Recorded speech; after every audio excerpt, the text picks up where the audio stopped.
Welcome to the JOMA Preventative Health Podcast, hosted by the Jewish Orthodox Women's Medical Association.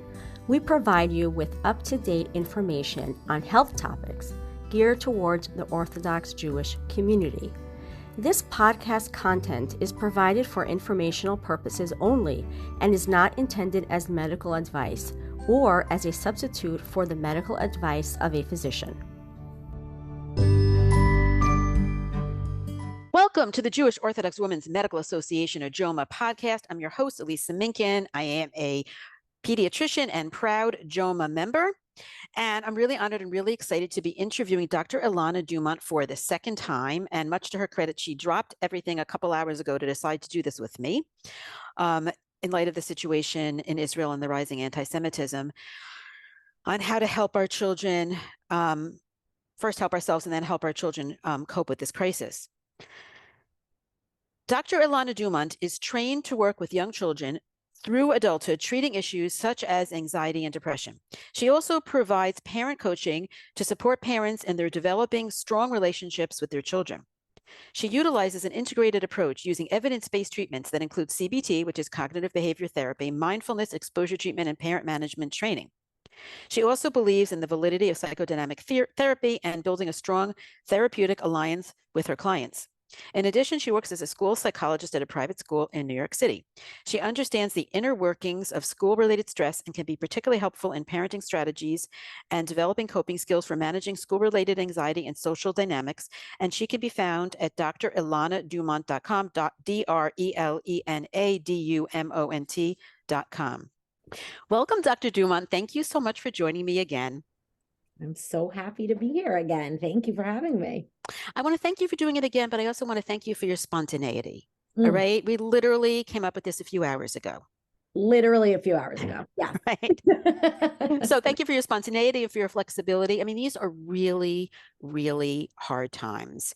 And I looked up and said, we have to have a podcast episode. I did a lot during COVID about coping and resiliency, and haven't done anything on the situation in Israel and how it impacts us and the rise in anti-Semitism and all of this kind of stuff. We have to try to address it. I mean, it's going to be limited, you know, for a 1-hour podcast is going to barely scratch the surface, but I think that we can hopefully, God willing, with God's help, say some things that will be helpful.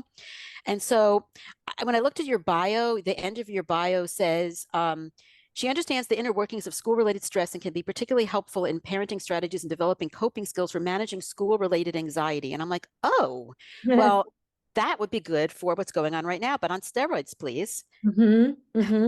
Yeah. I mean, I'm also thinking back, oh, I put that in my bio. Yes. I mean, this is my day-to-day, right? Is when, you know, you have your regular routine and way that you just function as a school psychologist, but then things like this happen in the world and you have to just kind of spring into action and be ready to respond to the students and the parents, actually. And the parents. And see, that's what I've talked about a lot, is that I think to help kids, we first have to help ourselves. We have to put our own emotional oxygen masks on.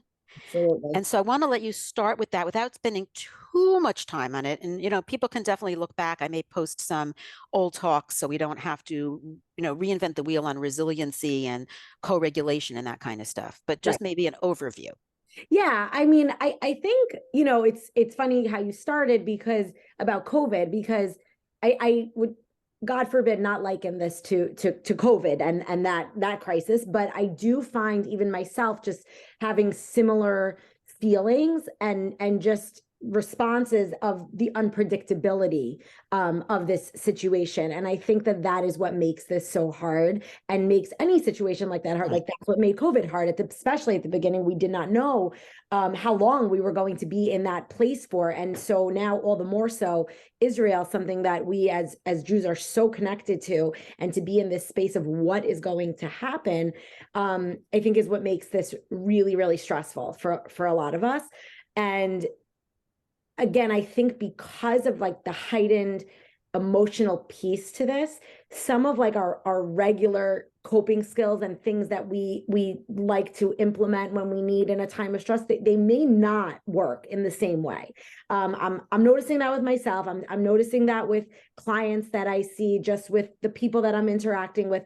I think it would be beneficial to kind of really get back to the basics of what makes someone feel comfort, and this, again, I should also just give the disclaimer that a lot of what I will share in response to any of your questions, like I told you earlier, is on the immense amount of trainings I've just personally been doing in the last 2 weeks, because this is really something that in my career I have not had to deal with yet. And so something that somebody said, again, I can't remember exactly which webinar it was on, but think about the small things, like the cup of coffee that feels so good for you, and like take a moment and pick your favorite mug and make it really good, and do the things, the smaller things, that just the 10 to 15 second things that can reset you to continue functioning in your day. I don't know, it's not so deep and intense, but I think a little can go a long way here, considering the circumstances. Right. And it's also not a sprint, it's a marathon. Yeah. Right.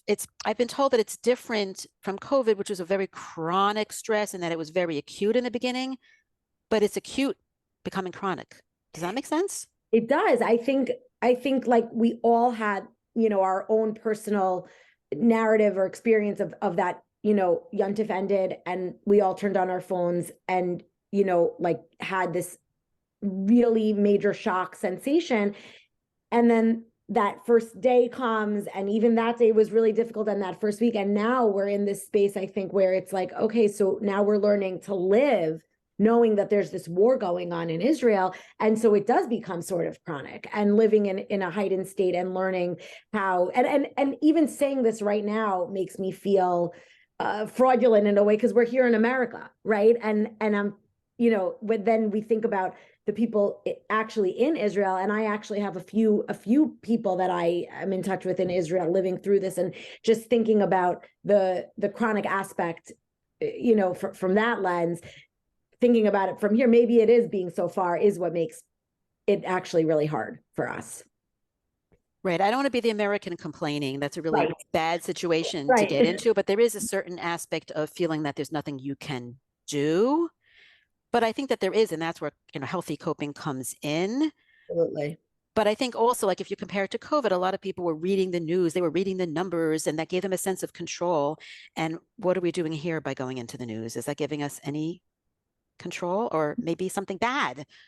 Yeah, I actually, yeah. So I don't even forget the sense of control. It's actually doing harm. Mm-hmm. The more that we are just rewatching these videos and these really, really gruesome attacks, and reading these like same headline. And I think for some people, or at least I can speak for myself, there's a part of you that feels almost maybe like, well, they're suffering, they actually there, and I should suffer too then if I'm here. So let me continue to read these things and watch these videos so that at least I can, somehow empathize. But the repetition of these videos on the brain, I mean, you could probably speak better to this than I can from a more of like a neurological perspective, but I've been told that it's actually quite harmful for the nervous system to keep watching these. Right. And we're not even talking about children. I mean, they say get rid of your social media for your kids. I mean, when you can't because they're older, that's a separate issue. I'm not even up to that. I'm up to just the constant, even if you're on WhatsApp. Yes. Right. And the other issue we're dealing with right now is the rise in anti-Semitism, which is everywhere. It's not just in Israel, and the pressure to try to, work on that narrative from our end, the sense of responsibility, which you could argue we have, actually. I actually think that's a great point, because I think that is something that we can be doing here. Right.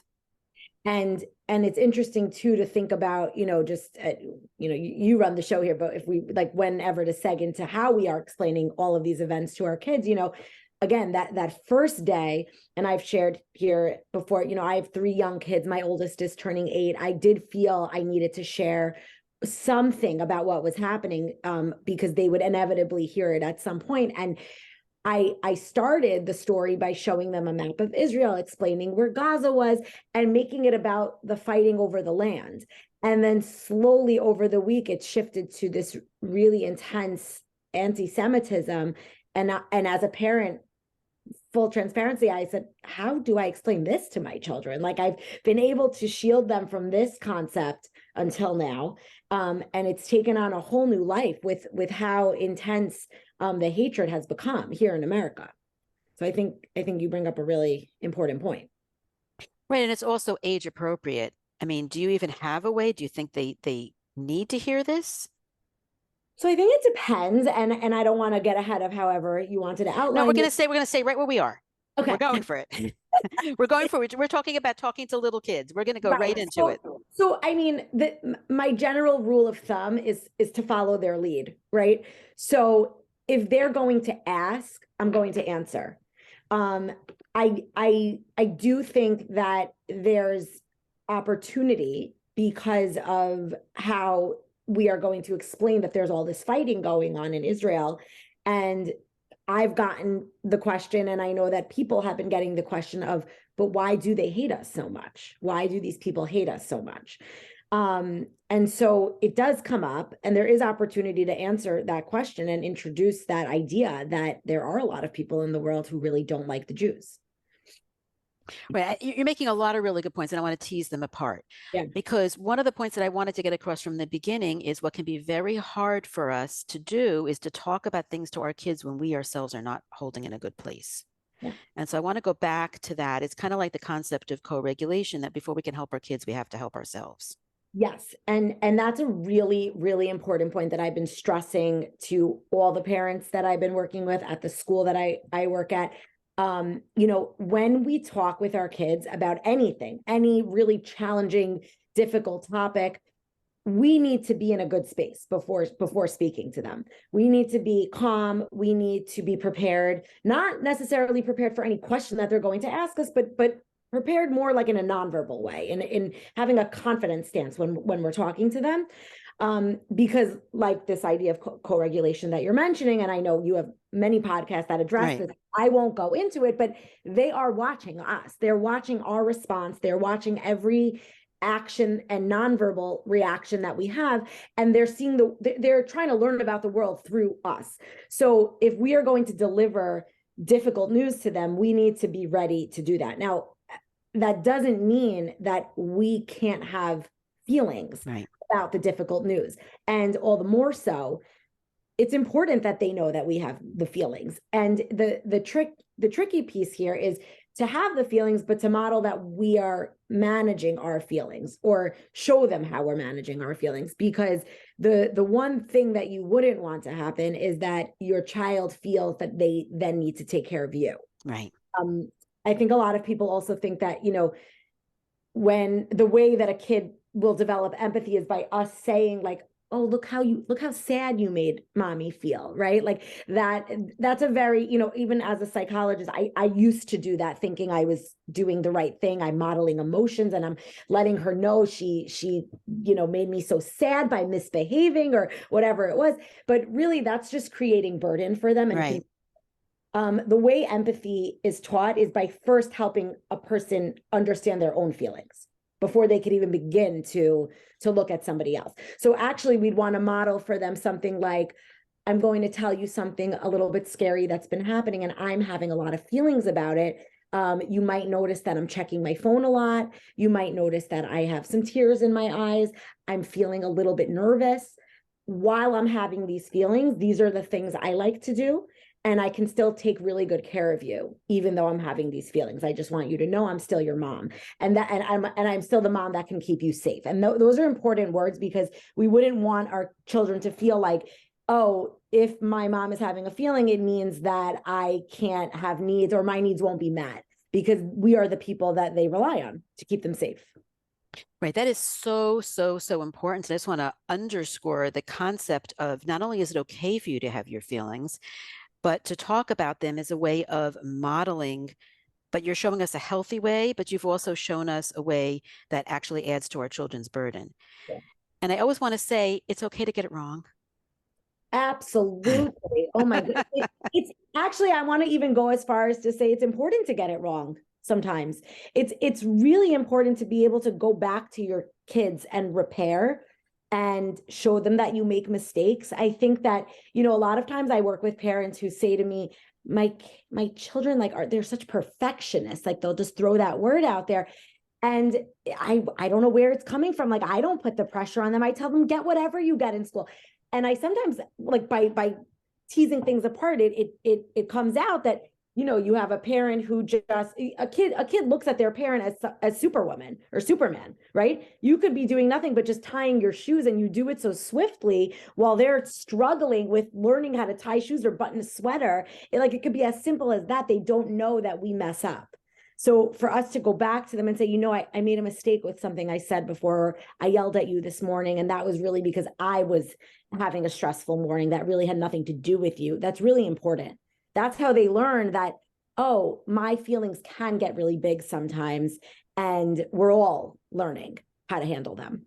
Right. And they're my feelings. They're not your feelings. I mean, that may sound subtle, but it really isn't. One is you're modeling, it's okay to have feelings. I'm going to be honest about those feelings. But the other is somehow asking your child to help you through them. Right. Exactly. It like you said, subtle, but so big and important. So that they know that their feelings are separate from ours. So let's just talk for a few minutes about how a parent can help themselves cope before we go to the kids, because again, you have those feelings. We all have these feelings. We're all struggling through this. There's no easy way through this. Yeah.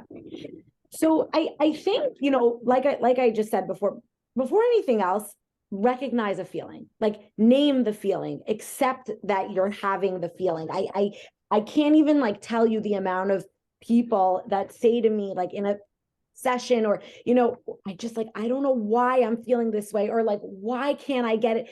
I would really just want everyone to pause and say, this is a really crazy situation. This is a really scary situation. I'm feeling scared. I'm feeling angry, whatever it is. And again, like it sounds simple, but it's really important to be able to just take that pause and recognize and just acknowledge the feeling that you're having and name that feeling. I think, again, like you said, like this is more of like a not what not to do, but I really think it's important now to be minimizing the amount that we're reading and watching.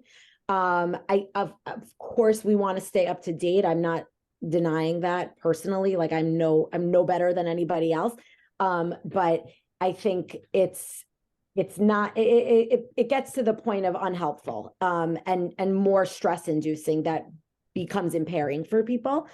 So I would really want to contain it. Like I pick 15 minutes in the morning and then 15 minutes in the evening, so that you have like your bookends of the day. Though that's your news time, that's your social media time, whatever it is, and really like protect yourself from that. I think also like the way we talk about predictability and routine for kids, the reason for that is that it equates to safety for them, right? Like they know that they're going to eat breakfast when they wake up, and then they get dressed, and then they go wait for their bus, and then there's a schedule at school. And I think it's the same for adults. Like we thrive on routine. I mean, the meeting up tonight was the opposite of my routine tonight.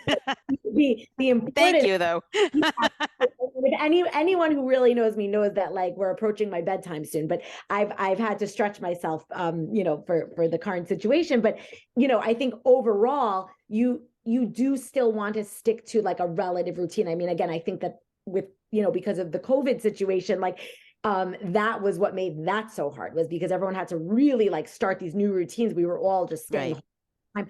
This, again, like we are here in America, and we need to put our energy into the things that we can be doing for Israel. And that also means getting up and going to work. I mean, I was reading someone's Instagram post who has a small business, and she said, am I allowed to be posting the things I like to sell? And then she said, because I need to make money so that I can donate my money. So right. Yeah, right. So like, I just think like, there's a lot of guilt that comes with going about your day when all of this is going on. again, I think you can recognize that. And then there's all, all the therapies of just like the mindfulness and just being non-judgmental towards yourself. So notice your guilt, see that it's there and accept that. And you can still go to work and get lunch and exercise and do the things that you need to be doing, which also brings me exercise, right? Like, oh yes, an excellent outlet for anybody. I mean, my kids know that, like, I'm on my yoga mat,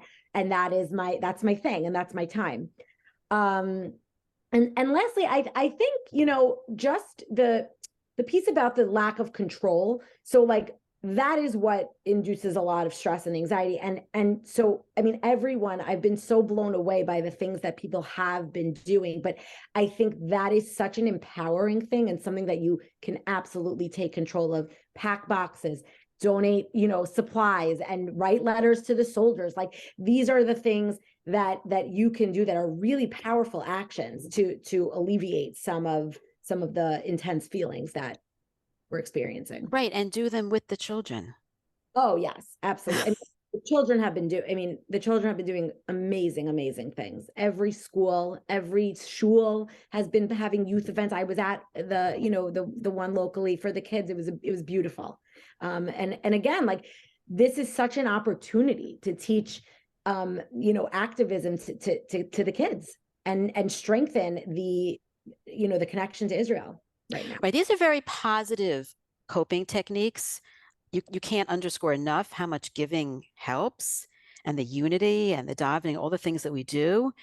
But I want to go back to social media for just a minute, because social media is kind of a double-edged sword. Social media could be the way that you're giving, right? Mm-hmm. That you're posting social media things to stand up, for the, PR aspect, or you're fighting on social media. How do you know when it's enough and when it's too much? Because that's not something your child will necessarily be doing with you. Right. So you're asking about, like, for the adults. I'm talking about for the adults, and we're talking about moderating your social media use. You might say, but that's how I give. So that's a tough question. A really tough question. I told you. No surprises. I'm sorry. I came up with that right now. Thinking I'm going to actually just speak personally. I rarely post because I think about my audience, and it's not very diverse, meaning I'm posting to my Jewish friends. Right.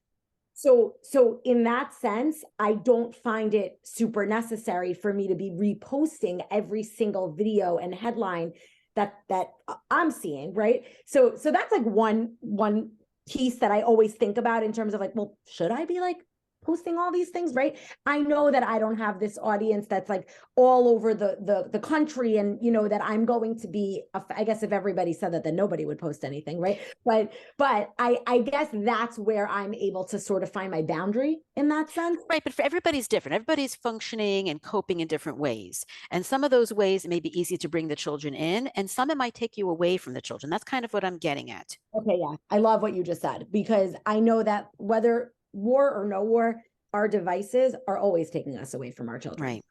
So I could be reading something so benign and meaningless, and if my child asks me a question while I'm doing that, my irritability is way higher than if I were fully present with them. It's like as if they're actually interrupting something really important that I'm doing, and it's so unimportant what I'm doing. So all the more so you're watching war videos, like, you are not going to be in a calm state to be around your children. I was working with one family, and we decided, again, it wasn't even war related, but let's make a space where there's no screens, no news, no TVs, no computers. And, like, this is the calm space for you to play with your child, where there's, like, zero distractions and really mainly zero screens, because that is most likely the thing that takes away our presence from our kids right now.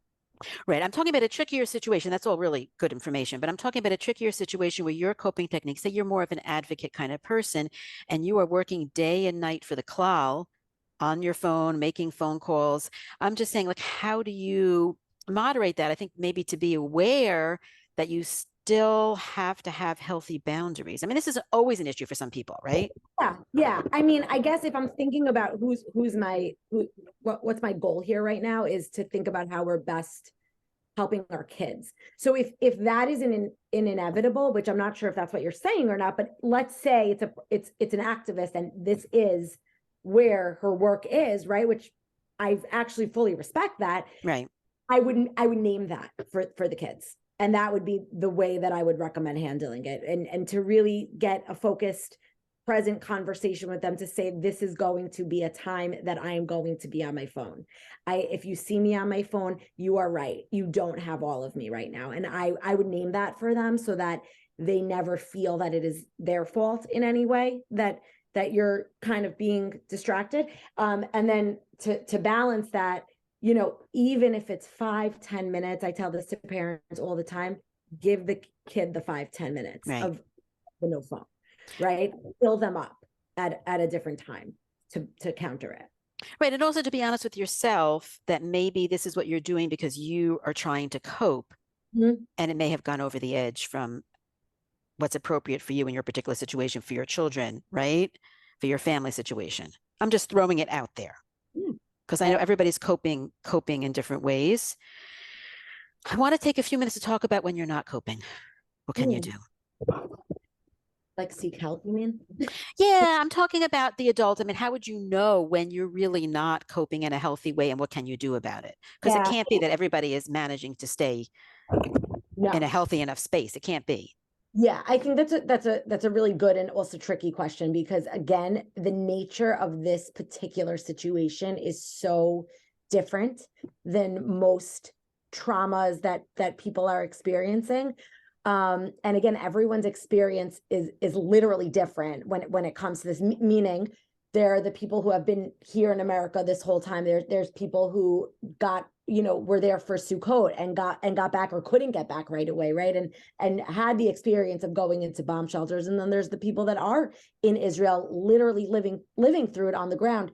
I mean, when it comes down to knowing, do I need to seek help, like more from like a clinical place, we're always going to look at, how impairing are your symptoms? How distressing are your symptoms? Are you eating? Are you sleeping? I think, the physical stuff is really always a good marker and indicator of how you're functioning. I do think, though, that at this time, again, I'm speaking like anecdotally and just from the people I've been interacting with in the last 2 weeks, specifically people who were there for Sukkot and then came back pretty traumatized. And, I think time helps also. I mean, your question is, when does someone know if they need help? If they need to seek help, and I think there's a continuum of help too, right? I don't think there's any shame in going to speak to someone. You don't have to be, having full-blown anxiety, depression, or PTSD to talk to someone. Of course not. I'm coming at it from like more of like a criteria, like where do you fall and should you really get help? I mean, anyone should get help if they want the help, right? Right. That goes without saying. Right. No, it doesn't. No, it doesn't. No. As a pediatrician, I'm telling you, it doesn't. Fine, you're right. But more if you're concerned about yourself, the things I mentioned would be the things But you need to be able to function. You need to be able to function. You can't say this is an excuse for not functioning. And so it's not just a matter of pulling yourself up by your bootstraps. It's getting help if you need it. And now what about our kids? So with our kids, it's a little trickier just because their symptoms can look different sometimes than adults.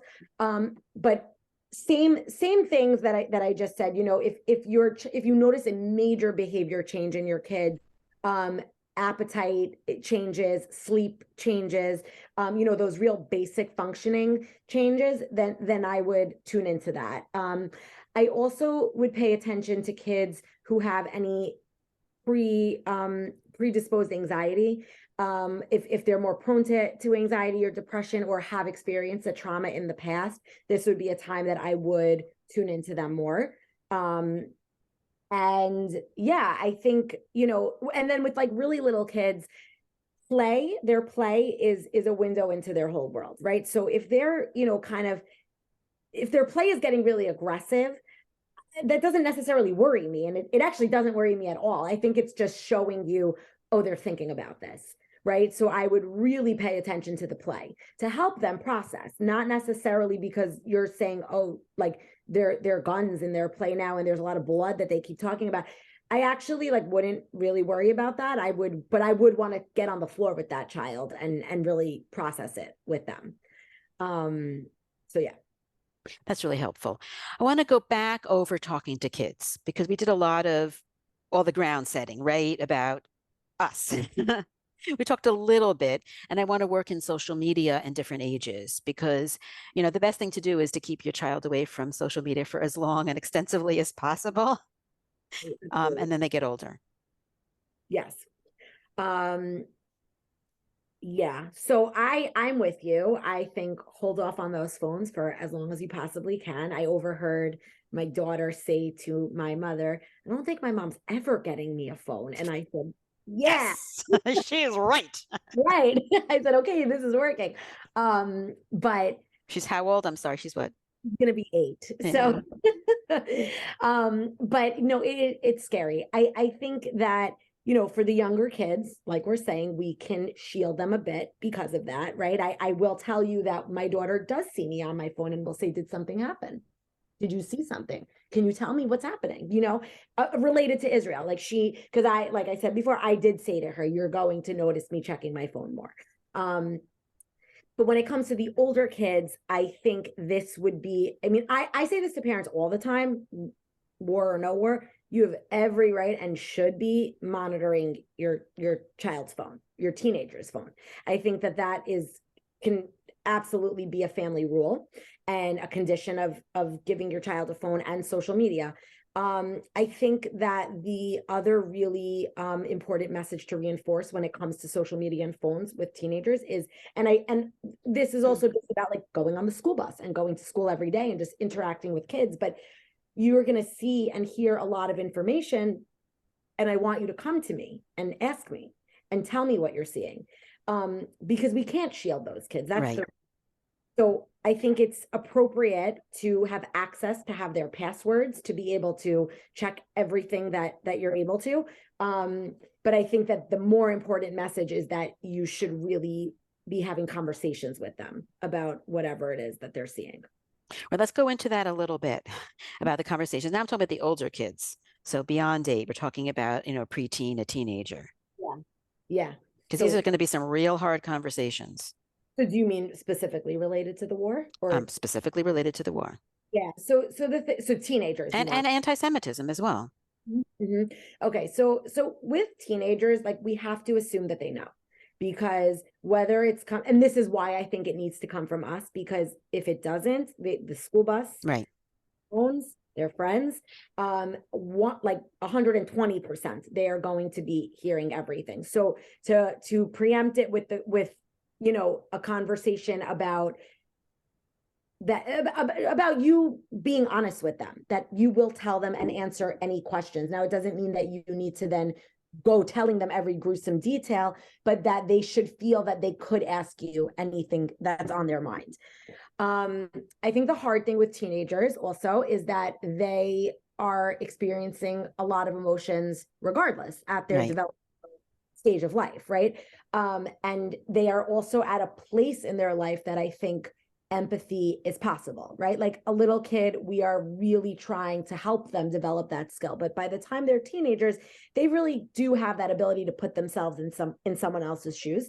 And I think that could actually make things kind of scary for them when it comes to this situation, because they are having thoughts of being in Israel and being a teenager in Israel. Or I don't want to speak for a teenager, but this would be a conversation you'd want to engage in with them. Like, what are you thinking? What are you feeling about the people in Israel? And being able to validate anything that they're going through. I think that the number one job of a parent, we know, is to keep their kids safe, but that also means emotionally safe. I think it's a really loaded question right now with everything going on. Like, are we keeping our kids safe? Like that's a really scary question for a Jewish parent right now. But if we're just going to stick with the emotional safety, right? Right. That would mean hearing them, seeing where they are, and validating whatever experience they're having. So I think that is the most important when it comes to teenagers. I think another big scary question is, this probably will lead more into the anti-Semitism conversation, but would be, well, why is there so much hatred, or like, why do these bad things happen to these good people? These bigger existential questions that I think can start to come from adolescence. And these are questions that I think that like adults struggle with too. Right. So how are we answering those questions for them? I am always a fan of being really honest and telling them that we don't always know. Right. And that might feel unsettling for you as the adult to say, but I think an honest answer will always feel better for your child than you speaking in like vague terms and roundabout and showing them that your discomfort with a question like that. So saying something like, wow, you are really thinking about these things, like these are some really big questions, and I have the same ones, and I'm so I wish I had good answers for you. Like, we don't always understand Hashem's ways, and that's right. And you can learn together, right? I mean, you could learn a sefer, you could speak to a rabbi, you could read other sources. But I think that honesty is so important. But I think you also need to be honest. We talked about this earlier, when you're not capable of answering. Yeah. I think it's always okay to say, at this moment in time, I'm really having a hard time, but I'm going to get back to you. Oh my gosh, 100%. And I was like in my head thinking, I have to say that too. Right? We're on the same plane here. Yes. I think that even comes up more with little kids, because a lot of times they'll ask you these really like unexpected, shocking questions at the worst time, right?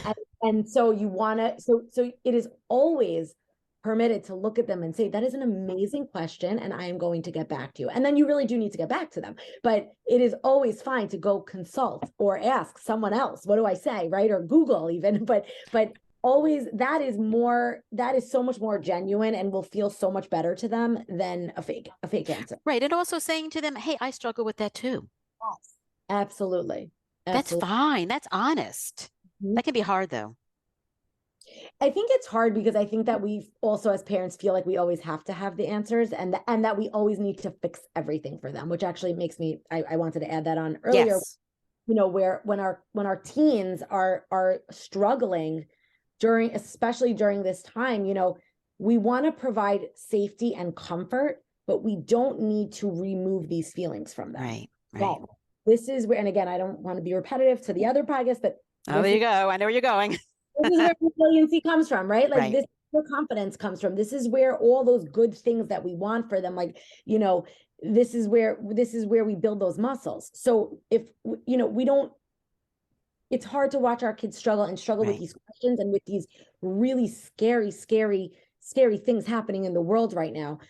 And so it makes sense that they feel scared and nervous, and our presence and our listening is the number one thing that they need for this. Right. But I'm just thinking how hard it is to tolerate our own pain, to tolerate our children's pain. Well, then this goes back to the first part of the conversation. So you have to take care of yourself first. Right. No, but what I'm saying is even harder than tolerating your discomfort is your child's pain that you can't fix. Totally. I don't have a magic We answer. don't have easy answers for any of this. Let's be honest. This is really hard stuff, but I think it goes back to being honest again and naming the feeling. I really want to thank you for doing this. We could be talking about this all night, but it's also, we are so drained, right? So tired. I just thought it was so important to get it out there. It doesn't have to be, you know, a long thing. But I think that this was I hope it is helpful for people. And I really, really appreciate you dropping everything to do this. And now I'm going to let you put your kids to bed. Time for you, really. and this should be a zechus for peace everywhere, right? And we should hear good news. We should hear good news. All right. Thank you so much.